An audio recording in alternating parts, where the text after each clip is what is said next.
The wind was always there. The waves were always there. They never moved. But when he stepped out from the boat, that was not his focus. His focus was on Christ. Everything. You don't have peace of mind because of the world. You have peace of mind because you're focusing on Christ. Good morning, good afternoon, and good evening. I hope that you're good, guys, where you are, and I hope as well that the blessings of the Lord are upon your life on this beautiful, beautiful, beautiful day. On my side, guys, it's about to rain, so today it's like a bit cloudy. So, I should actually go into weather forecast. I always give you guys weather updates, tell you it's sunny, tell you today it's a bit cloudy, it's overcast. But anyway, welcome back to the channel, guys, and welcome back to another episode today where we are going to dive into the Bible and try to understand some of the mysteries that are in the Bible. And as we've established before, guys, the Bible is not just something that talks about salvation, although it has the salvation element in it, in every bit of the story. But there's also other mysteries in the Bible, other hidden messages in the Bible that we can then find and apply in our own lives. And that is what we're going to be focusing on today. Now today, guys, usually we've been studying the book of Job, but today we are going to jump and study the book of Matthew chapter 14, right? That's where we're going to be today. The book of Matthew chapter 14. Now when it comes to the book of Matthew chapter 14, we are going to dive into the story of Peter and the time that he was in the boat and the time that he then sank, and then the time also that Jesus was able to stretch forth his hand and be able to rescue him. Right, that's what we're going to be focusing on. Now, I couldn't come up with a specific topic for this episode, but upon uploading this episode, you guys are going to be able to see our topic for today. Now, when we get to Matthew chapter 14 and we get to verse 30 and up until verse 33, we realize something interesting there. Peter is about to sink, or let's just give this analogy to those that don't know the story. The disciples are out in the sea and they've left Jesus on the shore. And as they are there, they're now in the middle of the sea, and then all of a sudden, there's now waves, there's now strong winds, there's all this kind of chaos going on, right? There's all this kind of chaos that is going on. And in the midst of that, Jesus then appears out of nowhere. And then the disciples, upon seeing Jesus, they don't realize that this is Jesus. Upon seeing Jesus, then they say to themselves that, listen, this is a ghost. And they all start to become afraid. And then all of a sudden, Peter then stands up as the brave one. Peter is a very interesting character in the Bible. Peter is a risk taker. When you go to the Bible, we realize that Peter is the risk taker. When they need someone to cut someone's ear off, he's the first one on the shore. When they need someone to go for sailing, he's the first one on shore. Peter is the risk taker, and that's a point I want you to keep in mind. And that's lesson number 1, guys. We should be risk takers in life. Be the Peter in your own life. Be the Peter in your own family. Be the risk taker, right? Just like Peter. When you go to the Bible and you see that the soldiers are about to capture Jesus, and there's all this chaos, Peter is the first one to stand up and be the first one to act.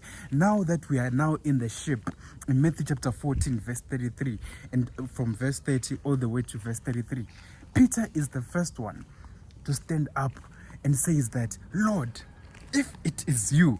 Now we are getting to our message for today, guys. And he says, Lord, if it is you, say the word and I will come. Question I have for you today, guys, we are getting into our message for today. Question I have for you today: who is calling you today?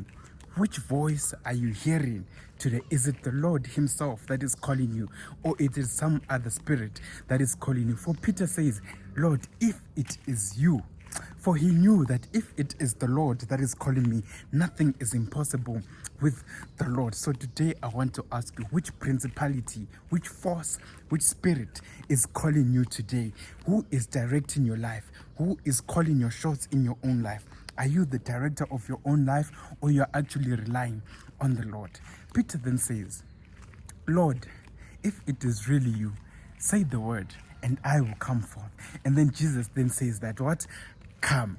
Now the power here, guys, was the word that was spoken by Jesus here in this instant. For Jesus says, come. Had Jesus not yet said, come, Peter was not going to be able to walk on the water.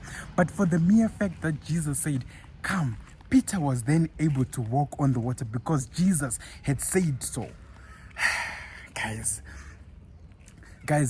the lesson that we're getting here is that if the command is coming from God, whether the circumstances on the outside or the environment does not seem fitting for it, if Jesus or God says come, things will work out for you. It doesn't matter what the outside circumstances look like or what the environment looks like. But if Jesus gives you the get-go or the go-ahead, it might not make sense to the people that are surrounding you. But if you get the command from the Most High, things are going to go your way. Moving on with our episode. Then we get to a point where now Peter has stepped out from the boat. And Peter gets to a point whereby he now starts to look around. Point number 1. When you get the commandment from God, don't look around. Don't look around. Keep your mind and your focus on the command that you have been given. When Peter is then called by God, he steps out, and the Bible records that he was walking. He started to walk, and nothing was going on. But the moment that he looked at the outside environment, that's when the problems started. Now, there's a sequence to these things, guys. When you read the Bible very closely, you realize that something here is very specific that the Bible is trying to bring to us here. Before Peter sinks, there's something that happens. There's a chain of events that happen. Now, we are going to decode this in this way, right? So the first thing that happens before Peter sinks, Peter sees the outside environment. It's not like the outside environment just appeared from nowhere. The outside environment was always there. The winds were always there. The waves were always there, but he was still walking. But the moment he shifted his focus from Christ and started to look at the outside environment, that's when the problem started. After he saw, guys, the Bible then records that he became afraid. You know, this is a sequence that the Bible is trying to show us, guys, that what you perceive controls your feelings. Do you get it? The Bible is trying to show us here something, guys, that the things that you constantly see and focus on, right? That is what is going to control your feelings. And your feelings are going to control your actions, which then resulted, after he was afraid, which was the feeling that he had, it then resulted to him sinking, which is the action that is led by the feeling. This is what the Bible is trying to show us, guys. And I hope you can understand me, guys. Guys, this is the point that the Bible is trying to bring to us, guys. And we've always been saying it about in this episode and on our channel, that it's all about the mind. What you perceive controls your feelings, and what controls your feelings directs your thoughts, and what directs your thoughts then leads to the actions and the results that you're going to get in your own life. Peter, the first thing that happened here is that he perceived and saw the outside environment and saw what was going on the outside, which then controlled his feelings, which then led to him being afraid. After he was afraid, the next thing was him sinking down.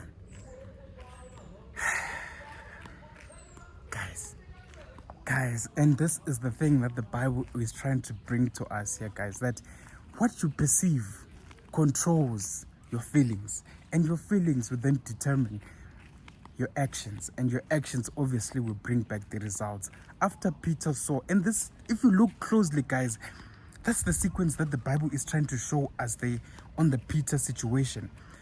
Guys, the wind was always there. The waves were always there. They never moved. But when he stepped out from the boat, that was not his focus. His focus was on Christ. And today I want to ask you today, what is it that you have put your focus on? What is it that you have put your focus on? You know, usually as Christians, we think that, now, you know what, if I if I choose to follow God, I'm not going to have problems. The world should suddenly change and I'm supposed to have peace of mind and everything. You don't have peace of mind because of the world. You have peace of mind because you're focusing on Christ. Guys, when he was in the boat, there was waves. When he got out of the boat and focused on Christ, there were still waves and winds. Guys, the Bible is trying to show us that even if whether you're in the boat or you start to walk towards Christ, the waves and tribulations of the world are not going to be stopped, all because you've decided to follow Christ. Everything is still going to remain the same. The wars that are going to go in the world, corruption is still going to be corruption. Everything is going to remain the same in the world, guys. But now the thing that has changed is that now your focus is on Christ, which will cause you not to sink. Because now you no longer look at the world things, but now your focus is now been put on Christ.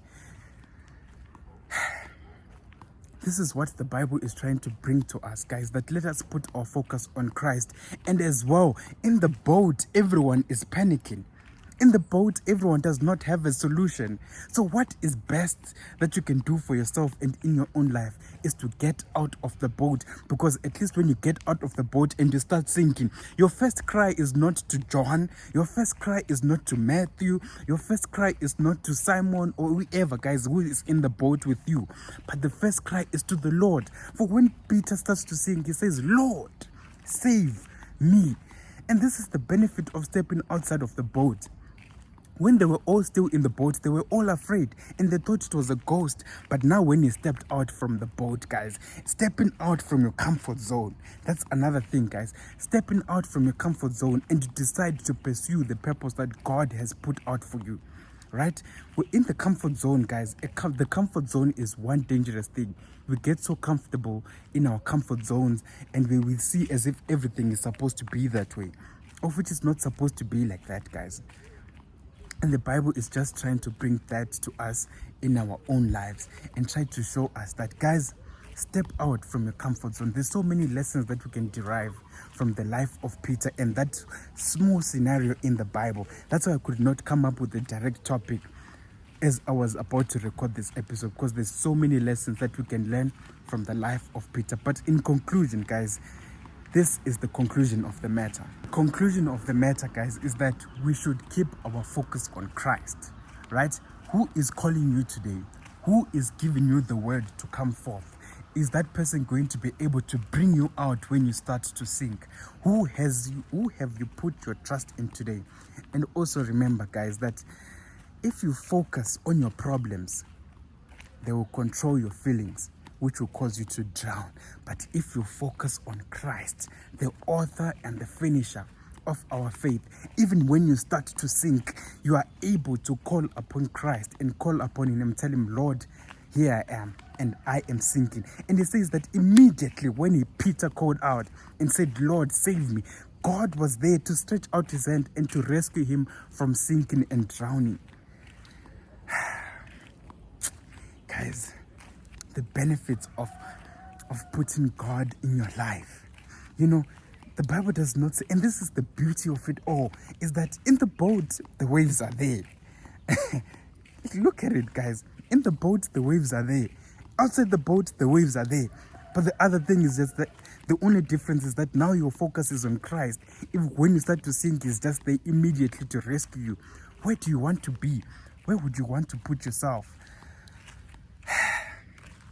Guys, that's the end of our message for today. And I hope this message was able to speak to you. And I hope God is able to speak to you in a special way. And I hope also our message today is able to enlighten your mind and bring a new way of thinking, to remember that, okay, if I'm in the boat, I panic. But when I step out of the boat of my comfort zone and I focus on Christ, things are going to be different. Guys, anyway, that's the end of our message for today. And I hope that God is going to explain it and expound further, and the Holy Spirit will speak to you in your own special way. And I hope that you'll be able to understand further this message. And until next time, you know what we always do, guys. May you have a blessed week. Until we meet again next week, guys. May God be with you. And until next time, ciao.